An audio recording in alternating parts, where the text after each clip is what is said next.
और हारेंगे तो लिखा जाएगा कि आरएलपी मिट गई। चुनाव हमारी सबकी प्रतिष्ठा का चुनाव है।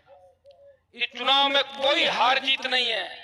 इस चुनाव में अगर जीतेंगे तो लिखा जाएगा कि खींवसर की जनता और आरएलपी जीती, और हारेंगे तो लिखा जाएगा कि आरएलपी मिट गई राजस्थान से, ये लिखा जाएगा। आरएलपी का खाता नहीं रहा और विधानसभा में कोई विधायक नहीं रहा, ये लिखा जाएगा हारेंगे जब। और आरएलपी किसकी पार्टी है? आपकी। आरएलपी बनाई किसने? आप लोगों ने। और कब बनाई? इतिहास के अंदर आप जाइए, जब नागौर से हुंकार भरी 5 लाख लोगों ने। क्या था हुंकार? कर्ज माफ कराएंगे, फ्री बिजली, टोल मुक्त राजस्थान, सशक्त लोकायुक्त, रोजगार। और उसके बाद जब बाड़मेर में हम गए 7 लाख लोग, तो मध्य प्रदेश में किसानों ने आंदोलन किया कि हमारे भाई राजस्थान में लड़ रहे हैं तो हम मध्य प्रदेश में लड़ेंगे। पुलिस से उनकी भिड़ंत हुई, पुलिस ने गोलियां चलाई और बहुत से किसान शहीद हो गए। और कर्ज माफी के आंदोलन को देश में हवा मिली। अगर कर्ज माफी आंदोलन को देश में हवा दी तो नागौर की धरती के और बाड़मेर के उस आंदोलन ने देश के अंदर कर्ज माफी के आंदोलन को हवा दी।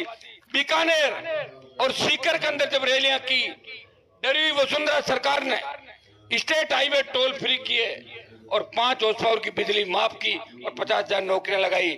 भाइयों, ये जो संघर्ष आपका था 29 अक्टूबर 2018, मुझे वो दिन आज भी याद है जब मुझे सिंबल अलॉट नहीं हो रहा था और 11:30 12 बजे 1 बजे जब लाखों की तादाद के अंदर आप जयपुर के मानसरोवर स्टेडियम आ गए थे, प्रदेश के कोने कोने से, उसी वक्त दिल्ली से टेलीफोन आता है कि आपका सिंबल अलॉटमेंट हो गया और बोतल का चुनाव चिन्ह आपको दिया, जो 3 चिन्ह हमने मांगे थे। ये बोतल शुद्ध पारदर्शी प्रशासन, और इस बोतल ने इस राजस्थान की राजनीति में भूचाल ला दिया।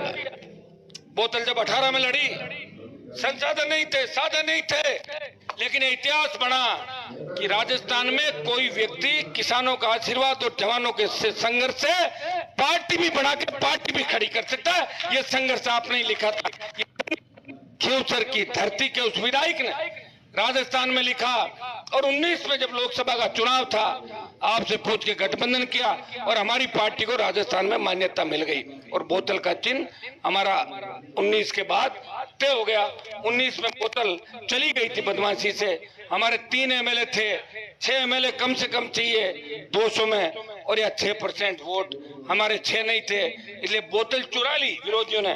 टायर पे आपने मुझे जिताया और टायर वापस बोतल लेके आया।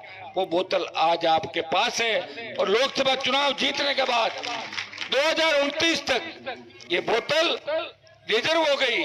चाहे बीजेपी के हमारे सामने का प्रत्याशी है, वो भी बोतल का है, जो बोतल से चुनावा था। जब उसका अखबार के अंदर लिखा हुआ आया कि इनका परिचय क्या है, तो उसमें परिचय लिखा था कि 2 बार सरपंच और 1 बार राष्ट्रीय लोकतांत्रिक पार्टी से प्रधान बने, यही परिचय था।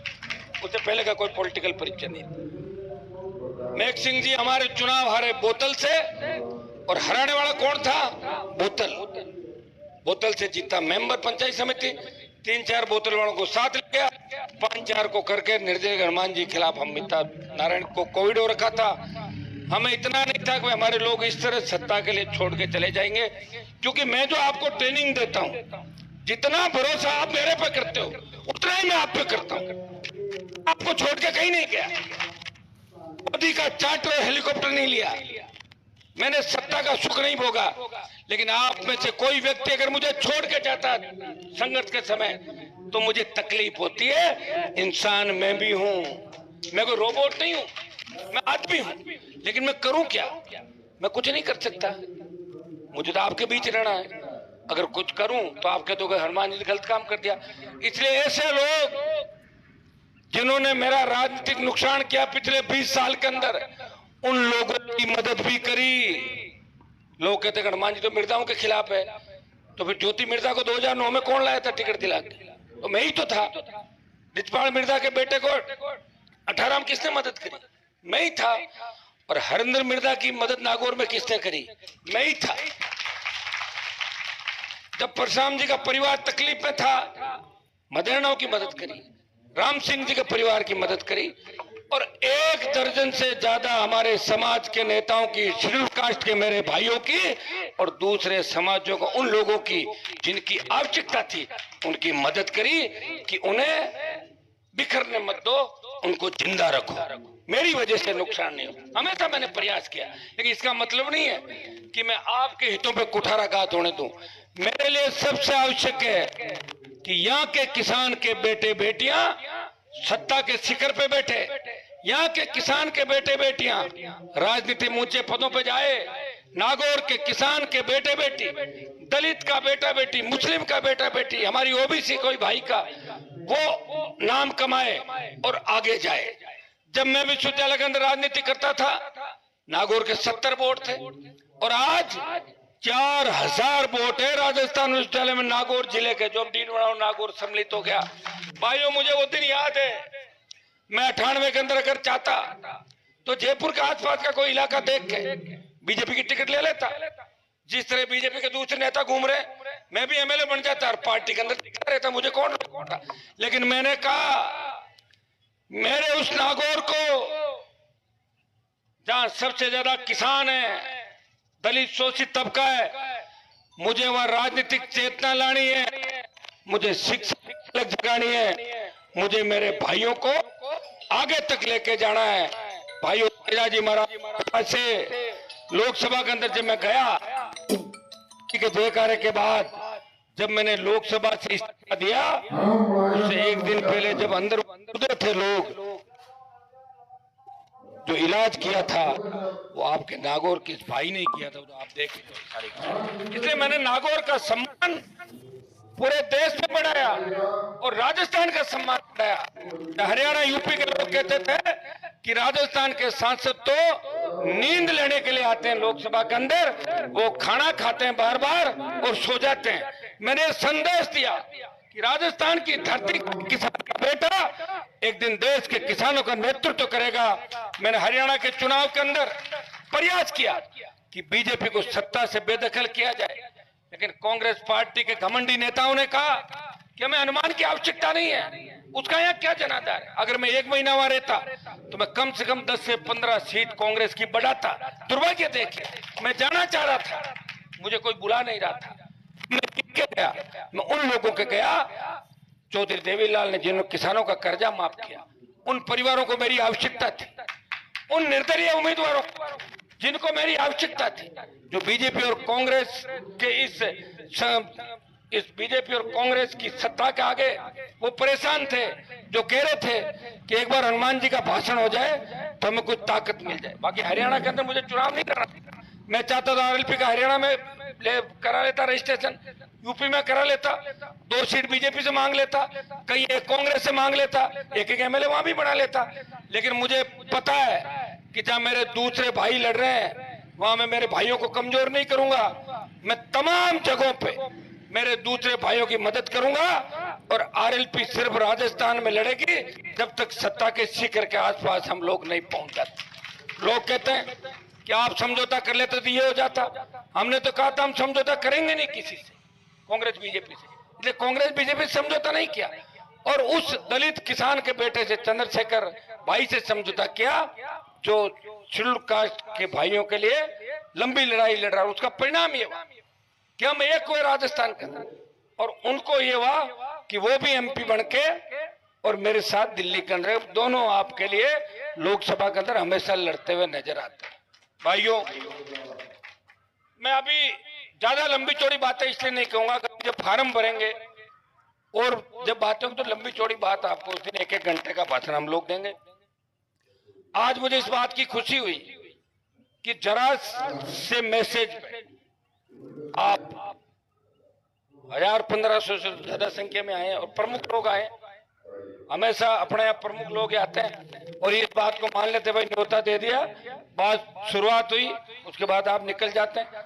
आपने फैसला मेरे पे छोड़ दिया और मैं आप लोगों से जहां जहां बात करनी, जो जो बात मेरे पास हो रही है, आपको पता है कि मैं कभी गलत फैसला नहीं लेता। मैं प्रमुख लोगों से बात करके फैसला लूंगा।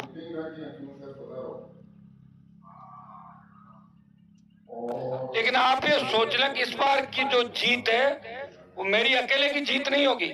इस बार की जीत आप सबकी जो मंच पे बैठे हैं चारों तरफ सर्वसम्मति की और खींवसर के प्रत्येक मतदाता और प्रत्येक जाति की जीत होगी। इस जीत से मोदी अमित शाह डर जाएंगे और जब मैं चुनाव जिताने के बाद लोकसभा का सत्र होगा दिसंबर में जाऊंगा तो मोदी अमित शाह पहले से मेरी तरफ हेलो करेंगे, कैसे हो हनुमान जी, और जीत नहीं हुई तो कहते हैं देखो हनुमान ले आए हम वहां पे हमारे लोगों का यूज करके। मुझे पता है कि आप लोग हर परिस्थिति में मजबूत रहोगे। जैसा नारायण ने बताया सरकार है, आप इससे अंदाज लगा सकते हो कि 5 करोड़ रुपए जो मैंने एमपी के थे वो सारे खींवसर में लगा दिए, लेकिन फिर भी काम चालू नहीं होने दे रहे। कह रहे सब आचार संहिता लगी। आप तो समझो जो सारे जब एफएस निकल जाती है तो इश्यू हो जाते हैं, फिर कौन अंदर किसी का फोन वो सीआई या अंदर घूम के इनके पास जाके और इनकी गाड़ी पकड़वा देता। बाहर बताओ क्या आपके काले कांच हैं? जुर्माना कहीं बैठे थे को सामने बोजाज के, इनके वहां टेलीफोन आया कि सीआई साहब आपसे तुम उसको पकड़ लो। अब तो सीआई को पूछो कि तेरा तो रिश्तेदार है ये, तेरे रिश्तेदार को तो खुद ही पकड़ रहा है गाड़ी। बस अरे क्या हो जाएगा 13 नवंबर के बाद? कहाँ जाओगे 13 नवंबर के बाद? बताओ। इस एसपी को जानता हूँ मैं लंबे समय से, कोई तीर नहीं मारा इसने कोई बड़ा। मैं जानता हूँ इसका सारा हिस्ट्री इतिहास जानता हूँ, जब एक टीचर था तब से जानता हूँ मैं, और मुझे भी सब जानते हैं राजस्थान के अंदर। मैं तो लॉ एंड ऑर्डर बिगाड़ना नहीं चाहता, आप खुद ही कह दोगे हनुमान जी वो कहीं कर लिए होते, नहीं तो मतलब एक आह्वान करो, एक सीटी बजाऊं, सीटी पीटी घूम कर दूं राजस्थान की सरकार, साड़ी को हिलने दूं राजस्थान की सरकार को। 5 लाख लोग आ जाए, कहां से एसपी कहां से आईजी कौन से डीजी सब देखे हुए राजस्थान के अंदर। यही तो काम कर रहा हूं और कर क्या रहा हूं। मैंने यही तो विद्या सीखी है कि संघर्ष। वसुंधरा जी का कितना बड़ा खौफ था, ये तो भजन लाल है कुछ भी नहीं है, तो वसुंधरा जी चली गई। गहलोत साहब के बेटे को हराने के बाद जिस तरह कांग्रेस ने यहाँ गुंडागर्दी करी उस समय उस चुनाव के अंदर, तब आप बताओ क्या खौफ था। फिर भी आप लोग सत्ता के उस पर पहुंच गए। भाइयों इस चुनाव में मैं इतना ही आपको कहूंगा, आप एक बार बात सुना, इधर मेरी बात सुना। 5 करोड़ एमपी का पैसा और 5 करोड़ एमएलए कोटे का पैसा। आप बताओ 23 नवंबर में कौन एमएलए बना खींवसर का? मैं बना, आपने जिताया। और अब कौन सा महीना आ रहा वापिस? नवंबर। 1 साल का बजट कौन खर्च करेगा जब तक दूसरा एमएलए नहीं बनता? मैं करूंगा। मैंने लिखा, मैं हाई कोर्ट गया, फैसला भी आएगा हाई कोर्ट का, हो सकता है आजकल में लेट हो जाए। 5 करोड़ वो रोक लिया और 5 करोड़ ये जो मैंने जिले की जनता से माफी मांगी। मैंने कहा वोट आप सबने दिए हैं, लेकिन चुनाव है खींवसर के अंदर, मैं बिजली में पैसा दूंगा, मैं लाइटें लगाऊंगा, हाई मास्क, मुझे पैसे की जरूरत है। लोगों ने कहा आप हनुमान जी खींवसर लगा दो, हमारे 4 साल का मैंने सारा पैसा खींवसर के अंदर निकाल दिया और आप चिंता नहीं करें। आजकल में वो सारी चीज हम सोशल मीडिया पे और अखबार में वायरल करेंगे। ये पैसा, ये वित्तीय स्वीकृति, ये संख्या, उसके बाद आपका जब कागज आ जाए ना, कोई बीजेपी वाला आके पूछ ले कि थारे मैं काम कराऊं, आप कहना कि मेरे पास तो कागज आ गया, काम चाहे 13 तारीख बाद होगा या 13 से पहले होगा, मेरे पट्टा मिल गया। इस बात का ध्यान रखना। अब एक एक आदमी को तो जाके समझाने सरा कि मैंने तुम्हारा पैसा निकाल दिया, मैं तुम्हारा काम चालू कर रहा हूँ, मैं आज आ रहा हूँ कल आ रहा हूँ। कोई बीमारी का बहाना बना के भाग जाता है, कोई थानेदार किसी को डरा देता है, कोई ठेकेदार चला जाता है। अब तांतवास के अंदर मैंने पैसे डाले सरपंच साहब का, मैंने कहा सरपंच साहब बताओ, उन्होंने कहा 3 लाख में नई ट्यूबवेल साइड में खोदेगी पंचायत। मैंने 3 लाख रुपए केपे जारी कराई। रात को बीजेपी वाला गए कि गाड़ी 3 बार चढ़ाई करे, बाहर लेकर चालू कर के साहब का पैसा कटे बताओ। तो पैसे को रोकड़ छोड़ेंगे तो कागजों में जाते हैं पैसे सारे सारे, क्या मैं ले बताओ मान। अब बताओ कैसी तरह की बातें आप ये बरगलाना लोगों को। वो लोग भी देखो कि साहब कहीं गड़बड़ तो नहीं हो जाए। अरे गड़बड़ अभी तक नहीं हुई, तभी तो मोदी, अमित शाह, भजनलाल, उपराष्ट्रपति ने सब हटा पूरे इलाकों के अंदर आ गए। तमाम सब लोगों को यहाँ ले आए आपका एक एक सार सामान लेने के लिए। कौन मना कर रहा भजनलाल को, बताओ मुझे। 10 महीने हो गए, खजवाड़ा का जीएसएस बढ़ा के चालू कर देते। मैंने मना क्या क्या, मैंने मना क्या क्या, जीएसएस रोको। मैं चाह रहा था